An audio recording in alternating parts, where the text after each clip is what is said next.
Yo, what is going on, Time Clan? It is your boy King Time X here, back with another video, and this video is going to be interesting, considering that you guys have read the title, and on top of that, I actually got this idea from a couple of people on Discord.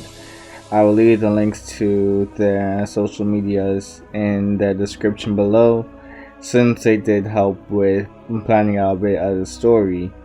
And when it came on to the idea itself, like, I figure I may as well credit the original person who came up with it.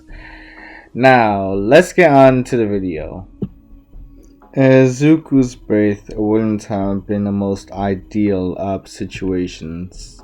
You see, what ended up happening is that Inko was 16 when she ended up giving birth to Izuku.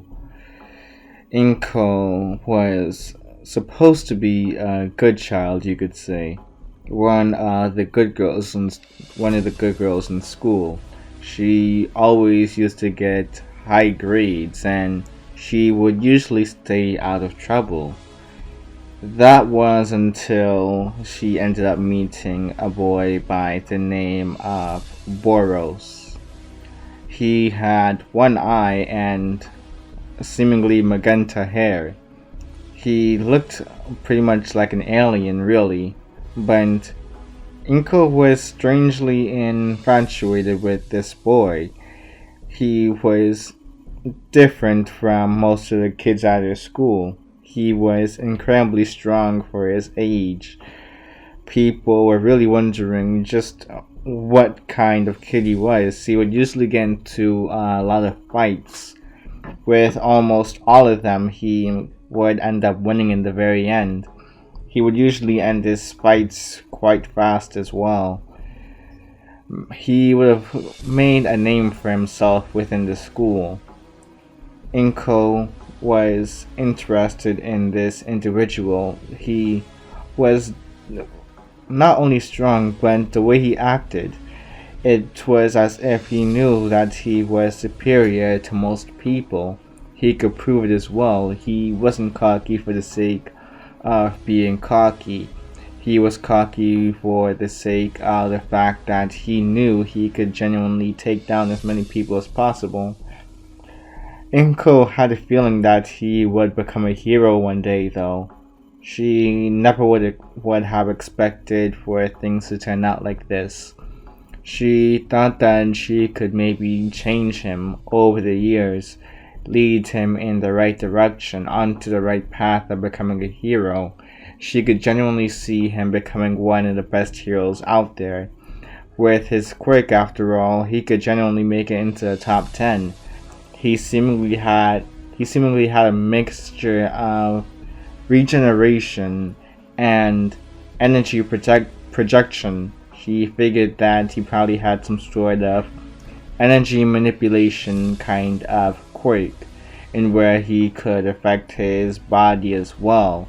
Maybe sometimes he could build up enough energy to where he could use it to regenerate his own body. Basically parts of his body. At times it seemed like he could regrow skin whenever he got burned, or in some of the most extreme circumstances, when people decided to bring knives and guns to a fist fight, he would be able to regenerate from even those sort of wounds. Some people would try to cut off his arms, his fingers, but he would show that he could genuinely regenerate from that as well.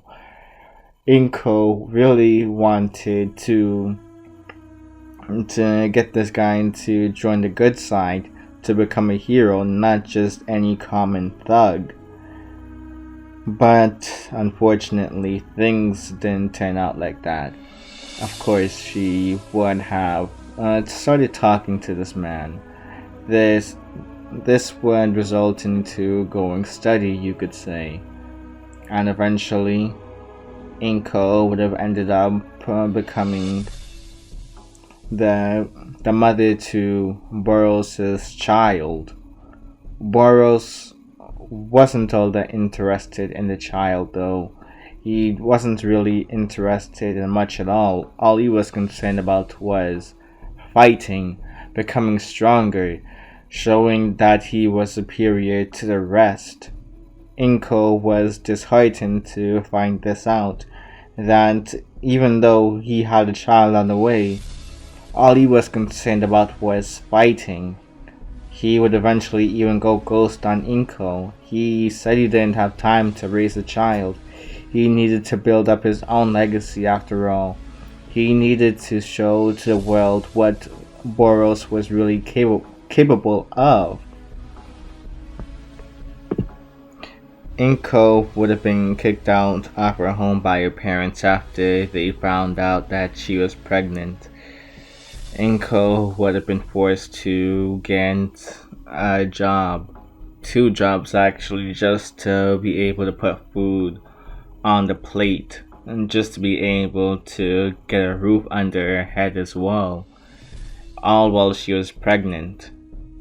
9 months would have passed and she would have given birth to Izuku. They wouldn't have lived on the best side of town. Izuku, as a matter of fact, he would have looked almost exactly like his father, and people would have already picked on him for only having one eye. The fact that they were living on the wrong side of town, the more troublesome parts, you could say the hood essentially, or the ghetto areas of Japan. It just made Izuku's upbringing even tougher. Izuku would have to fend for himself most of the time while his mother was out working. She barely had any time to really talk with Izuku. She was just concerned about trying to provide for him, trying to be the provider for Izuku, trying to take up both roles but at the same time, failing in both ends. Izuku loved his mother at the end of the day, though, so he would make sure to protect her name at all costs. Every time a person would dare try to speak bad about his mother, talking about how she was barely ever home, or how Izuku didn't know what sort of jobs that she worked, for all they knew, Inko could be doing some sort of illegal stuff in order to put food on the table for Izuku. Izuku would simply beat them up whenever they tried to mention something so heinous as that. He would teach everybody a lesson. And Izuku, he was strong from a very young age, although he only had one eye, one giant eye. He actually inherited more from his father, Boros. He had a sort of energy manipulation quirk as well. What separated Izuku's quirk from his father's own, though, was the fact that Izuku also inherited a bit from his mother, and where he could actually drain the energy from other people as well, rather than just having to build up the energy on his own. Izuku would, of course, had more potential than his father. He would have had a stronger regeneration quirk, thanks to the fact that he could also absorb the energy from others around him. Izuku would have been considered a serious threat throughout the years, but people would still try to bully him. People would still try to mock him, try to mock his living situations at school. People would always try to make fun of Izuku for his appearance. Izuku would always end up fighting back in the end, and he would have, of course, been sent to the principal's office multiple times. He would be suspended. Sometimes he would get referrals, even expelled sometimes, and his mother, she would have to enroll him into other schools. She would beg for him to just be nice to some of these kids, but Izuku would try to explain each and every time that these kids were bullies. They tried to even talk bad about her. He was simply trying to protect her name, trying to protect her honor, especially considering the fact that his father walked out on them just so many years ago. Before Izuku was even born, his father decided to walk out on them. Inko would have mentioned that she simply didn't care about that stuff. She didn't care what people thought about her. She cared about Izuku's upbringing, though. She wanted Izuku to have a life that she never had. She wanted Izuku to grow up to become a hero. He was strong enough after all. He had an extremely powerful quirk. But Izuku, he was more on the wishy-washy side. He wasn't sure if he was really cut out to be a hero, but his mother always wanted him to become one. He respected his mother, though, and he would try to at least be nice in school sometimes. Over the years, it just became harder and harder to keep calm under these sort of situations.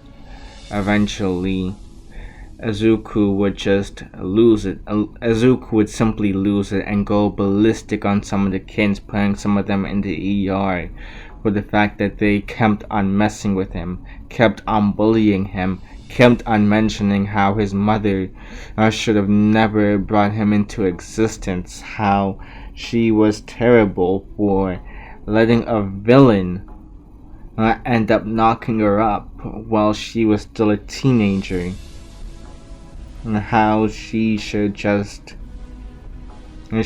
repent, she should commit seppuku for what she had done, bringing another possible villain into this world, all because of the fact that his father, Boros, ended up becoming a villain in the end. People were saying that Izuku would end up just like his father. He would end up being exactly the same. And considering the fact that Boros ended up becoming one of the top villains in Japan, one of the most wanted criminals, he even gave All Might a run for his money at one point, but All Might was eventually able to subdue Boros in the end. Boros was sent to Tartarus for all of his misdeeds over the years. People were saying that Izuku would simply end up doing the exact same thing, becoming a villain and just as bad as his father, and end up causing mayhem only for him to get subdued by a hero one day and be sent to the same place as his father. That's what really pushed Izuku over the edge. He was sick and tired of people constantly comparing him to his father, somebody he hadn't even met at all throughout all of his life. Izuku was sick of it all. That's why he put these people in the ER. He was sick and tired of all of these people constantly comparing the two of them. The police would have actually they would have actually arrived on the scene though and apprehended Izuku. They would explain that Izuku was under arrest for what he ended up doing to these kids. Izuku would have tried to explain that it wasn't his fault. They were the ones that were constantly picking on him, but the police, they wouldn't hear it. All they were concerned about was the fact that they had just apprehended another villain in the making. Many of the kids, they would have cheered at the fact that Izuku was getting arrested. They would have seen this as perfect. They would have actually gotten another villain in the making out of here. They would have stopped another villain from being born. Izuku was essentially a ticking time bomb in their opinion. In their eyes, Izuku was no good. There was no way that he could be anything more than just a villain, just another threat to society. Izuku would have been better to just rot in a prison cell for the rest of his life than ever be allowed back into society. Izuku was 18 at this time. He would have spent 2 years in juvie and trying to go through reformation, you could say. They were trying to reform him, trying to make him a better person so that whenever he did come back to the rest of society, he wouldn't be as dangerous as he once was. They would have tried to make him a functioning member of society within juvie, but juvie only made it worse for Izuku. His viewpoints on life, they would have become more jagged, you could say. His heart would have hardened over these 2 years, and Izuku, he would still get into fights, but the authorities, they would apprehend him most of the time before they could get truly serious. Izuku would have practiced with his quirk during this time as well.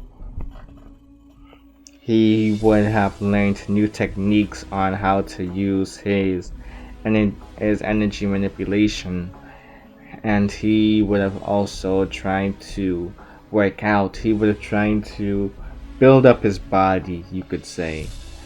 One particular person always got on Izuku's nerves the most, that person being Katsuki Bakugo. He was the worst of all of his bullies, and Izuku, he just wanted to wipe that smirk off of his face. Bakugo was just strong. He was a strong individual throughout the years, and although Izuku was able to match him in battle, most of the kids usually cheered on for Bakugo, and they would even mess up their fights just to make sure that Bakugo won in the end. Izuku couldn't believe what was happening. So many people rooted for Bakugo, another bully, just because of the fact that he had a flashy quirk and his father wasn't the villain. It made no sense to Izuku just how hypocritical these guys could be, especially when Bakugo seemed to be more of a villain than Izuku was at times. But the kids would praise Bakugo. What about Izuku? Why couldn't he get praised for his good deeds? Whenever he tried to be nice, people would just usually spit at him in the end. They would have constantly cursed at him, saying that he was a no-good villain in the making.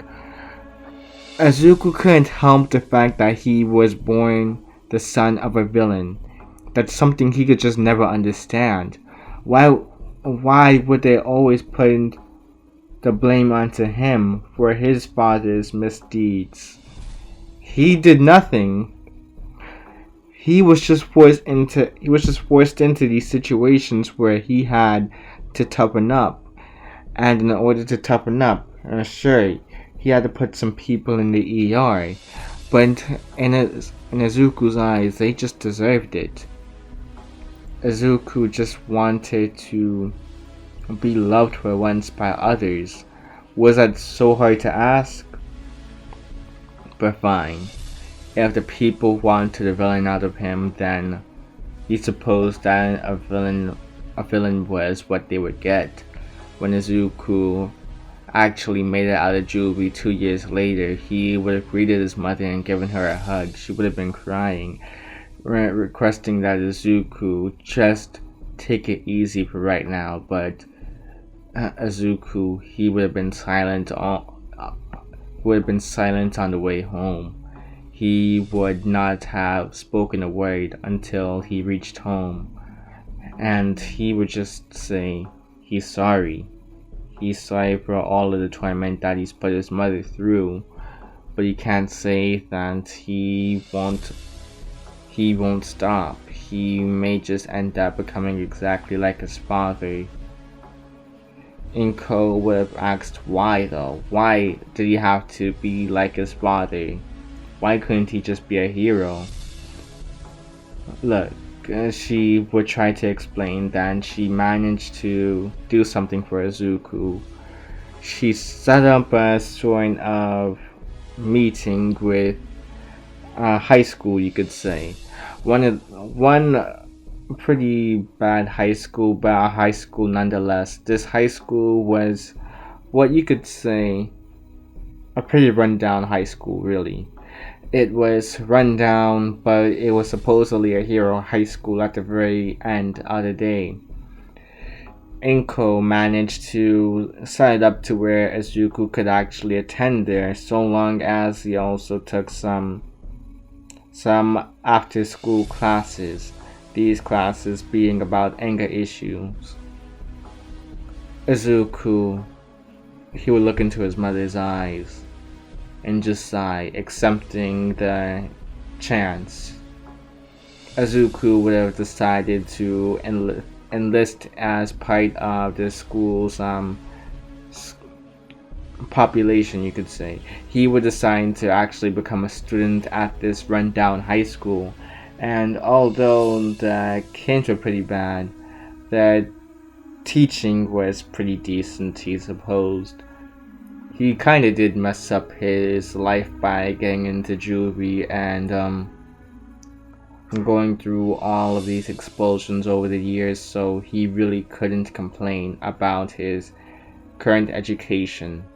He was getting the best that his mother could provide for him right now, and he respected that. Izuku still wasn't sure if he could really become a hero at this point, though. Izuku would notice one day that his mother was kind of struggling to pay the bills for the apartment that they were living in. Rent was apparently 3 months overdue, and well, Izuku decided to fix that. After school, he decided to skip his anger management classes, and instead he would actually run by a fast food restaurant. He knew that he probably wasn't going to get a lot of money, but hey, money was money at the end of the day. He would have just put on his ski mask and put on a black jacket. Izuku was pretty tall for his age, around 6'2" at the age of 15. And so he was pretty much kind of hard to be unnoticed by most of the crowd. Putting on the jacket and ski mask could at least hide some of his features. He would walk into not into the convenience store, but the fast food restaurant, and he would request that everybody end up giving him their wallets, their purses, and for the cashier to, well, empty the cash register. He would have shown his Quirk at this moment.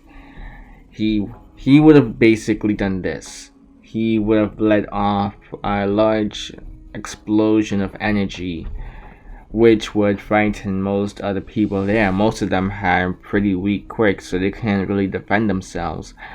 The most powerful Quirk within the vicinity right now that could even remotely match up to Izuku's own was, well, the ability to create wood.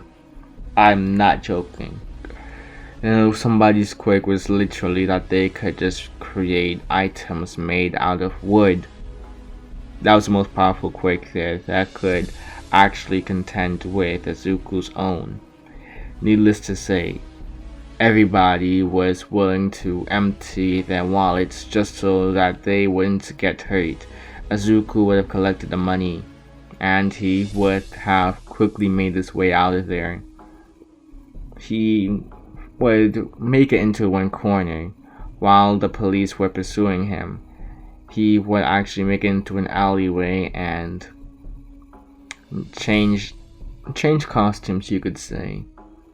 He would have lost the police at this moment, and he would have stuffed the money into his pockets. He would have changed out of the ski mask and the jacket, leaving them in the dumpster can, before deciding to just act as if nothing happened, making his way back home and leaving the money on Inko's desk, mentioning how he decided to take up a part-time job recently in order to help with the bills. Inko was a bit suspicious, but she appreciated the offer. She appreciated the fact that Izuku was trying to seemingly be a more productive person of society and be an asset to society, really, rather than just be exactly like his father. Or so she thought. This was just going to be the beginning of Izuku's road to villainy, or supposed villainy. Izuku still wasn't sure if he was going to continue to commit these sort of crimes, or if he was genuinely going to listen to his mother in the end and try to become a hero. Try to repent, trying to genuinely become something different from his father. He wasn't sure if the people were right or if his mother was right. He wasn't sure what to listen to at this point. Izuku just didn't want to see his mother struggle as much as she had to for most of his life. For pretty much all of his life, really. Izuku just wanted to be a better son to Inko, but life just kept on giving them curveballs after curveballs that Izuku, he just had to settle the score. He just had to do something else. He had to just figure out a way in order to get out of this bad situation. But at the end of the day, Izuku still wasn't sure what he was going to do. Whether he would become a villain or a hero. It would all have to just wait. He would just have to see as time went by what would end up being the choice in the very end. What would end up being the route he took. And that is how I will end part 1 of this series. It is your boy King Time next. Signing out. You guys already know the deal. If you like the video, go like. If you've been rocking my content for a little while and you ain't subscribed, then well, maybe hit the subscribe button. Leave a comment, and if you guys know any others who are interested in this sort of content, mind sharing the video.